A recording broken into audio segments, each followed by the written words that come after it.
বিষয়, বা একজন জামায়াত ইসলামের সাথে আমাদের সম্পর্ক নিয়ে প্রশ্ন করেছেন, বিএনপির সাথে আমাদের সম্পর্ক নিয়ে প্রশ্ন করেছেন।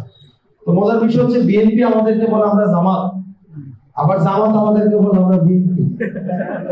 তার মানে আমরা ঠিক পথে আছি, ঠিক পথে না? আবার একটা সময় দেখলাম ডানপন্থীরা আমাদেরকে বলতো আমরা বামপন্থী, বামপন্থীরা আমাদেরকে বলতো ডানপন্থী। তাইলে আমরা ঠিকভাবে আসছি মধ্যপন্থী। কারণ আমাদের এখন দেখেন আমরা বিএনপি না, আমরা জামাত না। কখনো কখনো সংস্কার নিয়ে আমাদের যে মৌলিক অবস্থানটা, এই অবস্থানে কখনো কখনো বিএনপি আমাদের দিকে আসছে, এই কারণে মনে হয়েছে যে আমরা বিএনপি পন্থী। কখনো কখনো জামাত আমাদের সাথে আসছে, আমরা আমাদের অবস্থান পরিবর্তন করি না।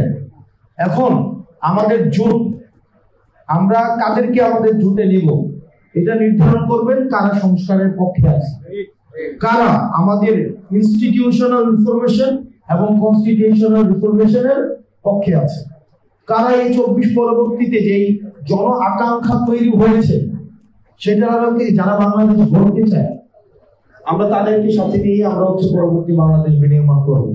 সুতরাং এই জোট নিয়ে যেই কথাবার্তা হচ্ছে এই বিষয়গুলোর আসলে বাস্তবতা নেই। জোট সংস্কারের পক্ষে যারা থাকবে, যারা বাংলাদেশের স্বাধীনতা, সার্বভৌমত্ব, ইতিহাস, উত্থান এবং বিকাশ সংগ্রামকে যারা স্বীকৃতি দেয়, বাংলাদেশের যারা আমরা যারা সংস্কারের পক্ষে থাকবো, আমরা একসাথে বাংলাদেশ নির্মাণ করবো। 1 নম্বর বিষয়। 2 নম্বর বিষয়, এই যে জুলাই আপনারা দেখছেন জুলাই সনদ নিয়ে একজন তো অনেকে তো জুলাই সনদে সিগনেচার করছে, করে নাই? করছে না? তো জুলাই সনদে সিগনেচার করার সময় এখন আপনারা বলতেছেন এটা ছিল এটা ছিল না, আমাদেরকে দেখাইছে একটা দিছে, দেখাইছে জরিনা, এখন বলে যে সংসার করতে হবে সকিনার সাথে। তো আমরা তো ওইটাই বলছিলাম, যাকে দেখাইতে হবে আগে আমাকে সনদ দেখাইতে হবে, দেখানোর পরে আমি সিদ্ধান্ত নিব যে আমি সিগনেচার করব কি করব না।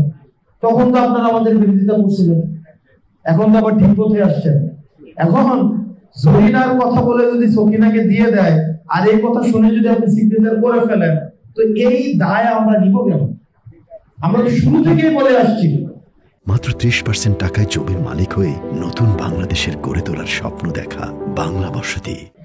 আপনি জরিনাকেও দেন না বা সকিনাকে দেন, এটা দেখার বিষয় না।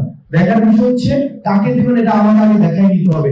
জুলাই সনদের এই যে বাস্তবায়নের প্রক্রিয়া আমরা বলেছি কিনা যে এটা আগে আমাদের জাতিকে দেখাইতে হবে।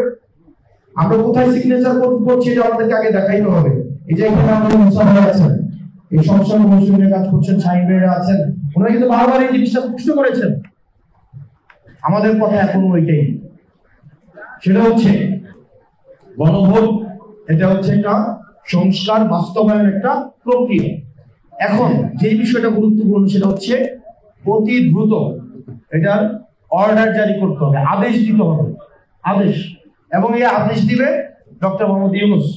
এখন অনেকেই বলছে যে আদেশ নাকি চুপ্পুর হাত থেকে নিতে চায়, চুপ্পুর হাত থেকে কি নিতে চায়? আদেশ নিতে চায়। চিন্তা করেন হাসিনার আমলে যার অধীনে এতগুলা, এখন এত মানে 2000 শহীদ হয়েছে, এতগুলো মানুষ আহত হয়েছে, এখন আমার বিপ্লবের সার্টিফিকেট নিতে যাইতে হবে কার কাছে? চুপ্পুর কাছে। মানে আমি এখন ওইটা থেকে বড় মানে আমি একটা ছোট হাসিনার কাছ থেকে কি নিব? বিপ্লবের সার্টিফিকেট নেব। তাহলে ব্যাপারটা ছোট নিলে ছোট হাসিনার কাছ থেকে নিব কেন? নিলে বড়টার থেকেই নিব। আসলে ওনারা বড়টা থেকেই নিতে চায় কিন্তু বলতে পারে না, এই কারণে কার থেকে নিতে চাইতেছে? চুপ্পুর কাছ থেকে। এই অভ্যুত্থানকে বিতর্কিত করার চেষ্টা। এই চুপ্পু থেকে যদি জুলাইয়ের সার্টিফিকেট নিতে হয়, আমাদের সবার একসাথে বিষ খেয়ে মরে যাওয়া ভালো, আমাদের সবার একসাথে মরে যাওয়া ভালো। চুপ্পুর থেকে যদি আমাকে সার্টিফিকেট নিতে হয় একটা জুলাই, আপনি একবার একটা শহীদ পরিবার এবং আহত পরিবারের সাথে কথা বলে দেখেন তো। আমি ধরে নিচ্ছি আমি একটা আহতকে রাজি করাইতে পারবেন যে চুপ্পুর কাছ থেকে চাই, রিকগনিশন চাই? একটা শহীদ পরিবারকে পারবেন? এটা এক ধরনের গাদ্দারি তাদের রক্তের সাথে। সেজন্য অতি দ্রুত আমাদের আদেশ জারি করতে হবে এবং কোনো অধ্যাদেশ না, কোনো অধ্যাদেশ না, কোনো প্রজ্ঞাপন না, এটা হইতে হবে আদেশ। এবং এই আদেশ অবশ্যই ডক্টর মোহাম্মদ ইউনূসকে জারি করতে হবে। এরপরে যে বিষয় সেটা হচ্ছে যে দিন শেষে আমাদের সংগঠনটাকে শক্তিশালী করতে হবে।